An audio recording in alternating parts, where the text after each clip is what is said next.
three-dimensional space, which is basically the plane. Okay, so consider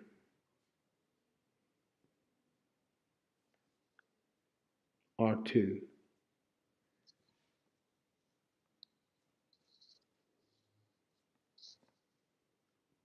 to be the set of all vectors with two coordinates.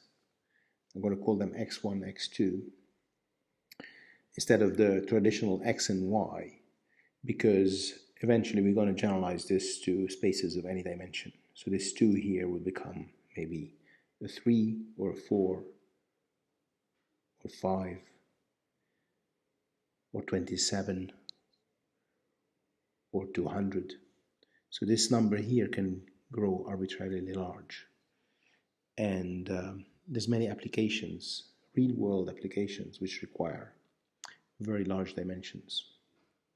And these techniques that we learn here are the same ones that work in arbitrary dimensions. So that's why I'm using this kind of like generic notation here, which can be extended beyond 26. If we used x, y, and then z, and then we restarted from a, b, c, etc., at 26 we would have to stop. So the critical dimension would be 26, and after that we would have to switch notation. So we may as well change notation from the outset. So this is the set of all points of the form x1, x2, such that x1, x2 belong to R. And as we've already learned, we know that this can be drawn as a plane with a reference frame, where the reference frame is actually rendering the coordinates x1 and x2. So if you want, this is the first axis and this is the second axis. And any point in the plane has two coordinates, say x1 and x2. So what I would like to do today is to find an equation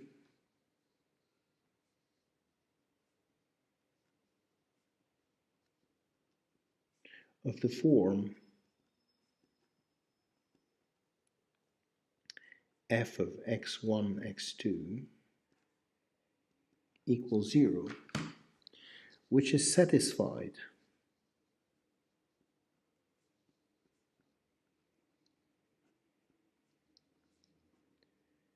for all and only those points or vectors x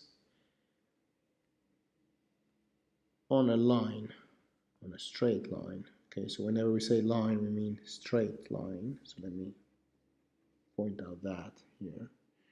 On a straight line L,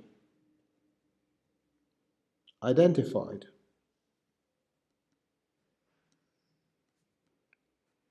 by 2 points A different than B, of course in R2. So you may be familiar with this fact, which is kind of like an elementary Euclidean geometry fact, that through any 2 points which are distinct, there can be only one line that goes through. So we say that this identifies the line or characterizes the line. Okay, so let's take 2 points here. Say I'm going to take them on one on the first axis and one on the second axis, just because it's easy. I don't have to. Okay, this you will see can be done for any 2 points. Okay, but just to make an example, I'm going to take them to be easy between quotes. So we take the point 2, 0. Let's give it a name, short name. Let's call it A. Sounds like a good name for a point. And then another point here, which I'm going to call B. And then I'm thinking of the line that goes from A to B and extends beyond. So it's an infinite line. It goes down and up, and it is going through the point A and B. So I would like to find the function f, which essentially says that if f of x is 0, then the point x belongs to L, and vice versa. And what I know about L is that A and B belong to L. So I know that A and B both lie on L. Okay, so how can I solve this problem? Well, the thing to know here is that lines can be described as the locus of points, so that's the set of points satisfying the property that there are difference between say, so the generic point, let's call it x again. Okay, so forget about this one here and this one here, which are now they have fulfilled their job of talking about the generic coordinate. And suppose the generic point now is lying on the point, okay, so on the line, sorry, on the line. So we have this point x equals x1, x2. Okay, so this is x1, this is x2. And it satisfies the following. It is normal or orthogonal to a vector that is orthogonal to the line, okay? So now as we saw earlier, all vectors, a vector can roam freely. So a vector is like a mathematical construct that doesn't have to be bound to any point, okay? That's what an algebraic vector is, okay? As opposed to a geometric segment. For example, the segment AB here is really set, it's fixed. I cannot move it. If I move it, I'm going to get another segment. It might be parallel to this one and have the same length, but it's another segment. Whereas a vector is like a floating segment, okay? So let me find a vector that is orthogonal to A and B. So for those of you that have some drawing experience, they know already that if this is going as a ratio of 2 and 3, also the normal is going to be as a ratio of 3 and 2, except it's going to be pointing in the normal direction. Okay, so I go 3 and 2. This is how I can draw quite precisely a vector that is normal to the line. Okay, so normal means that if I move it, okay, and I stick it down here, and remember this is a vector, so I can move it freely, okay, and I put it here, then it's going to be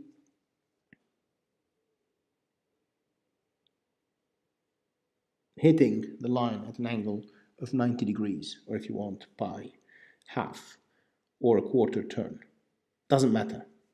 The important thing is that this vector, let's give it a name, let's call it n for normal, okay, satisfies the following property. So n must satisfy x minus a equals 0. So this is, remember, this is the dot product. And we've already seen that the dot product, or the scalar product of two vectors, is a mathematical object that has been engineered in such a way that it satisfies the following property, that any two vectors, say, I don't know, let's call them u and v, okay? So if any two vectors u and v, say this one is u and this one is v, just for example, satisfy this property that u dotted v is equal 0, and remember this is the product of two vectors is the product of the product, that's why we call it the product in fact, is actually a scalar. That's why also it is known as the scalar product, because it produces a scalar from two vectors. So this is the 0 of R, if you want. And this property means that, geometrically, it means that the angle between u and v has to have 90 degrees, or pi half. It might be either in this direction or in this direction. We don't know. But we know that it has to be pi half. Okay? So this is basically what it means. And there's a notation for that. Okay? People usually use this symbol, which means perpendicular. Okay? So this means that the vector n is perpendicular to that, because from this property we know that if u dotted v is equal 0, then by definition, in fact this is how we define orthogonality. Okay, so remember the definition of orthogonality? It just said two vectors are declared to be orthogonal if and only if their dot product is equal 0. Of course, at a more elementary level, this would have to be derived from whatever orthogonality means. But for us, it's kind of a definition. It is a definition that has been manufactured in such a way that it will work. Okay, so it will conform to the geometric meaning of things. Okay, so for us, to solve the problem, we still have to find out what is the vector n. So once we find n, we will be able, you see, because a we already have it. Okay, a is given, it's 2 naught. So once we have that, we can transform this equation, manipulate it slightly, okay, to obtain the following equation. We're going to write n dot x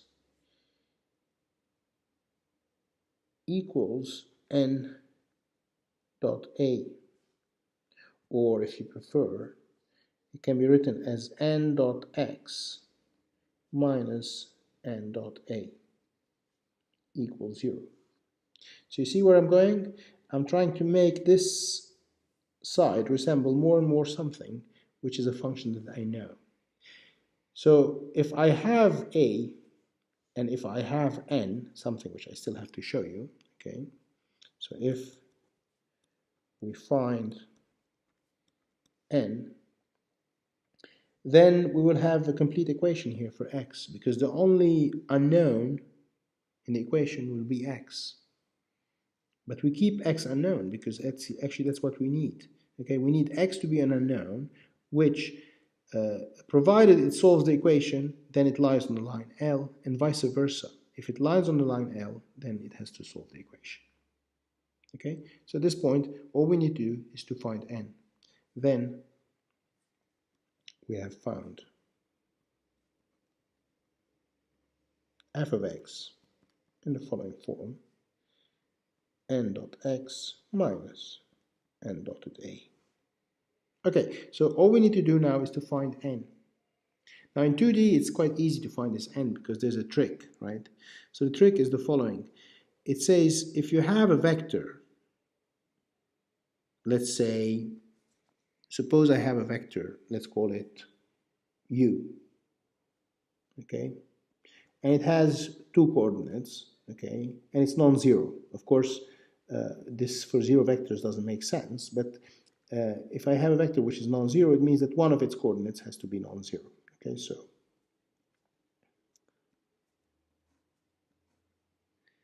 then the following guy, minus u2, u1, okay, so basically by crossing the terms and changing the sign of one of them, say the first one, the first one when I arrive in the arrival configuration, then this guy here is orthogonal to u1, u2. So much so that there's even a notation for this. Okay, sometimes this is defined as u orthogonal. Okay, so it's just a kind of like, and this is like a rotation. Okay, if you think about it, this is really a rotation in the plane. Okay, so say we start from the point, I don't know.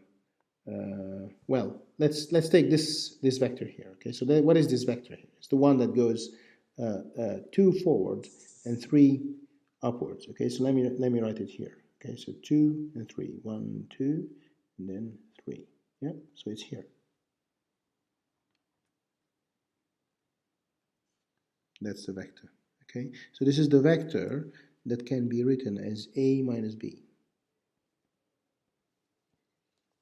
Okay, so the vector a minus b is orthogonal to n, and I want to build this vector n. So what this is telling me just take the 2 here and make it a minus 2. So 1, 2, minus 2. And take the 3, sorry, I have to make it minus 2. Sorry, no, that was wrong. I got that wrong. So the 2 here is the u1. It goes here and it just becomes a positive 2, okay, but on the second axis. Okay, so this is basically where this one goes. Okay, and the minus is for the minus 3 coming from here. Okay, so this is basically where I want to go. Okay, and this is my vector n, which according to this recipe is slightly longer, but it's parallel to the one that I drew before. It doesn't matter. Okay, the fact that this one is shorter, but in the same direction, doesn't matter. The important thing is that they point in the same direction, because the purpose of this vector is that it's orthogonal to the line, whether it has length 1 or 2 or 3 or whatever real number you want. It can even point in the other direction. It doesn't matter, as long as this is the orthogonal vector to the line L, or one orthogonal vector. Okay, so it doesn't matter which one you find. So this means that there's more than one function f that will identify the line L. But that's how it is, right? And actually, it's good that it is like that, because that allows us to develop linear algebra. We'll see very soon that one geometric object, like a line, can be described by more than one equation. In fact, it has infinitely many equations that can describe the same line. Okay, so to finish this problem, let's just find out what is the numerical value of all these guys. Okay, so A, we already know that it's equal to, how much is A? A is 2 naught. Okay, so this is 2, 0. Okay, and I have to dot it with n, which we have decided is going to be minus 3, 2, right? So minus 3, 2. Of course, we could have taken minus 3/2 and 1, okay, which would be the same thing. But I've taken minus 3, 2. Okay, so that's what I'm going to live with, because these are integers. They're just easier to manipulate. Okay, but it doesn't matter. We get something very equivalent if we did it the other way around. And here we have x1, x2. So now we perform the dot product, so this means minus 3x1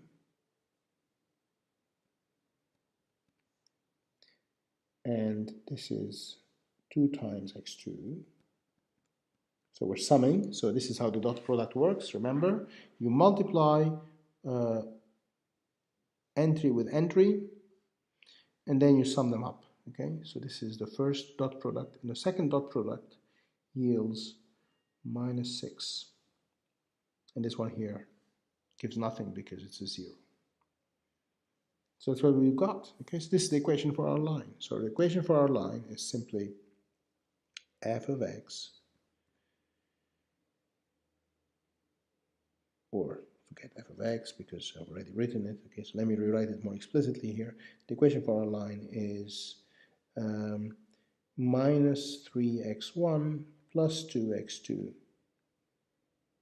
equals 6.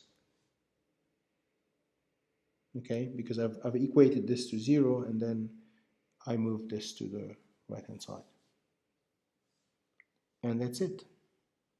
This is the equation for my line. Actually, I'm looking at this 6. I'm not very happy with the sign of it. It looks like I've made a mistake somewhere. Can you identify it? Can you see the mistake? Oh, here's the mistake. There's a plus here. Should have been a minus. Okay. All right. So this is a minus. I have to make a very big dot to understand this is not really a dot product, but it's just like a mistake. Yeah?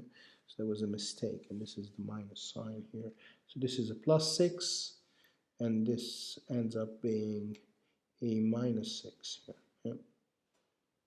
Which I don't like much like this because there's a minus sign here. So sometimes it's nice to rewrite your equations. Okay, so it's very easy to rewrite this equation because it's enough to multiply each side of the equation by -1, and then it's going to give us a neater expression which looks like this.